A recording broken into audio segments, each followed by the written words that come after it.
اعوذ باللہ من الشیطان الرجیم بسم اللہ الرحمن الرحیم۔ عائشہ اسلامک ہسٹری کی پیاری بہنوں اور بھائیوں، السلام علیکم ورحمۃ اللہ وبرکاتہ۔ تمام تعریفیں اللہ کے لیے، وہی نیک لوگوں کا ولی ہے۔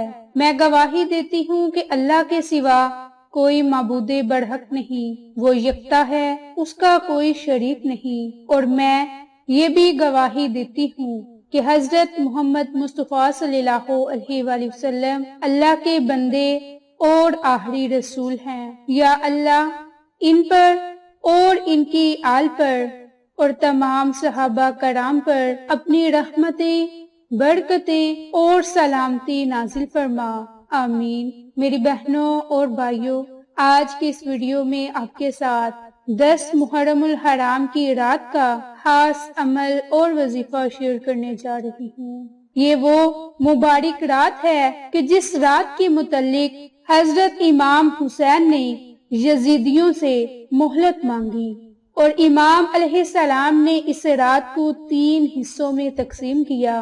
ایک حصہ آپ نے اپنے اصحاب پر صرف کیا اور انہیں حکم دیا کہ وہ چاہیں تو رات کی تاریکی میں یہاں سے چلے جائیں، کیونکہ وہ صرف اور صرف امام حسین کا خون چاہتے ہیں۔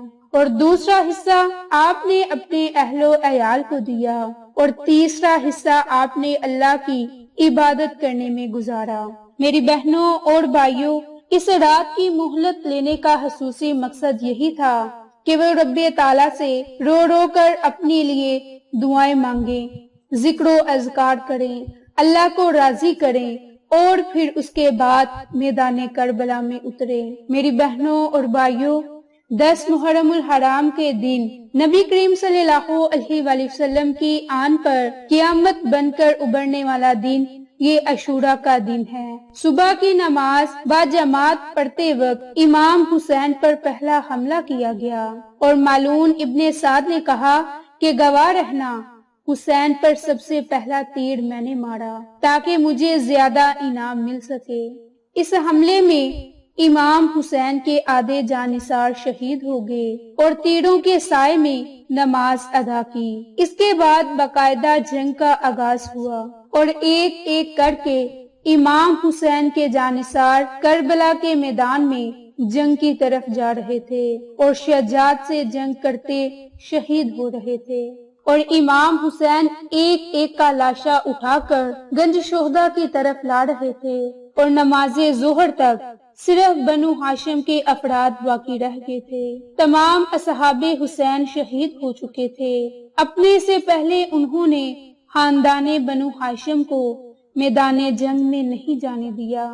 اب خاندان کا یہ عالم تھا کہ بنو ہاشم کے لوگ ایک دوسرے سے وداع کر رہے تھے، کبھی مولا عباس اور کبھی علی اکبر ایک دوسرے کے گلے لگتے ہیں، اور کبھی اون محمد اور علی قاسم ایک دوسرے کے گلے لگتے ہیں، یہاں تک کہ سب ایک دوسرے سے وداع کر چکے ہوتے ہیں اور سب سے پہلے علی اکبر نے اجازت مانگی۔ امام حسین کے لیے یہ بہت ہی سخت لمحہ تھا، کیونکہ مولا حسین کو اپنے بیٹے ہم شکل پیغمبر رسول صلی اللہ علیہ وآلہ وسلم سے بہت محبت تھی، اور جب بھی اپنے نانا جان کی زیارت کا دل کرتا تو اپنے بیٹے کی زیارت کر لیا کرتے، لیکن امام حسین نے اپنے بیٹے کو اجازت دینے میں تاخیر نہ کی، کیونکہ وہ اپنی اس قربانی کو اللہ کی راہ میں سب سے پہلے پیش کرنا چاہتے تھے۔ اس طرح خاندان بنو ہاشم کے تمام افراد ایک ایک کر کے مولا امام حسین سے رخصت ہونے لگے، یہاں تک کہ علی اصغر بھی شہید ہو چکے اور امام حسین تنہا ہو گئے اور حیرت سے کربلا کے میدان کی طرف دیکھنے لگے، جہاں پر چمن زہرا کے پھول ایک ایک کر کے سو گئے۔ غمزدہ دل کے ساتھ آپ اپنی تیاری کرنے کے لیے اپنے خیام کی طرف آتے ہیں اور بہن زینب سے فرماتے ہیں کہ اے بہن، اب میری شہادت کا وقت قریب ہے، مجھے میرا پرانا لباس دے دیں، جس کو فرید تار تار کر امام حسین زیب تن کرتے ہیں اور تمام بیبیوں سے وداع کرتے ہیں اور امام سجاد کے خیمے میں آتے ہیں۔ جو بیماری اور عالم بے ہوشی میں بستر پر پڑے سو رہے تھے، اور مولا آ کر ان کو جگاتے ہیں، اور جب امام سجاد آنکھ کھولتے ہیں اور اپنے بابا کے زخموں کو دیکھتے ہیں تو دریافت کرتے ہیں کہ بابا عباس کہاں ہیں، تو آپ علیہ السلام سب کی شہادت سے آگاہ کرتے ہیں۔ میری بہنوں اور بھائیوں، آج 10 محرم الحرام عاشوراء کی رات ہے۔ اس رات شب بیداری کی فضیلت بہت ہی زیادہ ہے، اور اس رات میں شب بیداری کر کے رب کریم کی کثرت کے ساتھ عبادت کریں۔ اس رات کو جاگنے والا اس کے مثل ہے کہ جس نے تمام ملائکہ جتنی عبادت کی ہو۔ اس رات میں کی گئی عبادت 70 سال کی عبادت کے برابر ہے۔ اگر کسی شخص کے لیے یہ ممکن ہو تو آج رات کو اسے سرزمین کربلا میں رہنا چاہیے، جہاں وہ حضرت امام حسین کے روضہ اقدس کی زیارت کریں اور امام حسین کے قرب میں شب بیداری کریں، تاکہ اللہ اس کو امام حسین کے ساتھیوں میں شمار کرے جو کہ اپنے خون میں لتھڑے ہوئے تھے۔ میری بہنوں اور بھائیوں، اس رات کی بہت زیادہ فضیلت ہے، برکات ہے۔ اس رات کو امام حسین نے بھی شب بیداری کی اور اپنے اللہ کا ذکر کیا۔ تو میری بہنوں اور بھائیوں، اب آپ کے ساتھ 10 محرم عاشوراء کی رات کے خاص اعمال اور وظائف شیئر کرنے جا رہی ہوں۔ تو پہلا عمل، پہلا وظیفہ، جس نے شب بیداری کی بہت زیادہ فضیلت ہے، اور شب بیداری میں عبادت کرنا بہت ہی فضیلت والا کام ہے۔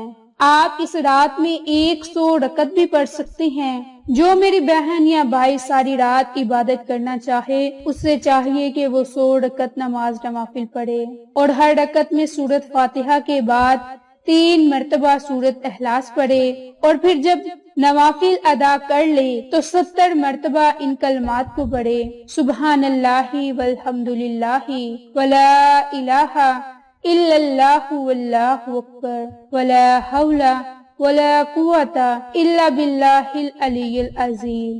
میری بہنوں، آپ چاہیں تو کثرت کے ساتھ یہ نوافل، یہ اعمال کر سکتے ہیں، اور اس کے بعد 70 مرتبہ سبحان اللہ والحمد للہ ولا الہ الا اللہ واللہ اکبر ولا حول ولا قوت الا باللہ العلی العظیم، ان قرآنی کلمات کو 70 مرتبہ پڑھ سکتے ہیں۔ اسی طرح اس رات کے آخری حصے میں 4 رکعت نماز پڑھیں کہ ہر رکعت میں سورۃ فاتحہ کے بعد 10 مرتبہ آیت الکرسی پڑھیں، 10 مرتبہ سورۃ اخلاص، 10 ہی مرتبہ سورۃ فلق، اور 10 مرتبہ ہی سورۃ ناس پڑھیں، اور دوسری رکعت بھی اسی ترتیب سے پڑھیں کہ سورۃ الحمد کے بعد 10 مرتبہ آیت الکرسی، 10 مرتبہ سورۃ اخلاص، 10 مرتبہ سورۃ فلق، اور 10 مرتبہ سورۃ ناس۔ اسی ترتیب سے 4 رکعت نماز نوافل پڑھے، اور جب یہ 4 رکعت نماز نوافل پڑھ لیں تو جائے نماز پر بیٹھے ہی 100 مرتبہ سورۃ اخلاص پڑھے۔ سورۃ اخلاص پڑھنے کے بعد رب کریم سے جو دعا مانگے، رب کریم اس کی دعا کو ضرور قبول فرمائے گا۔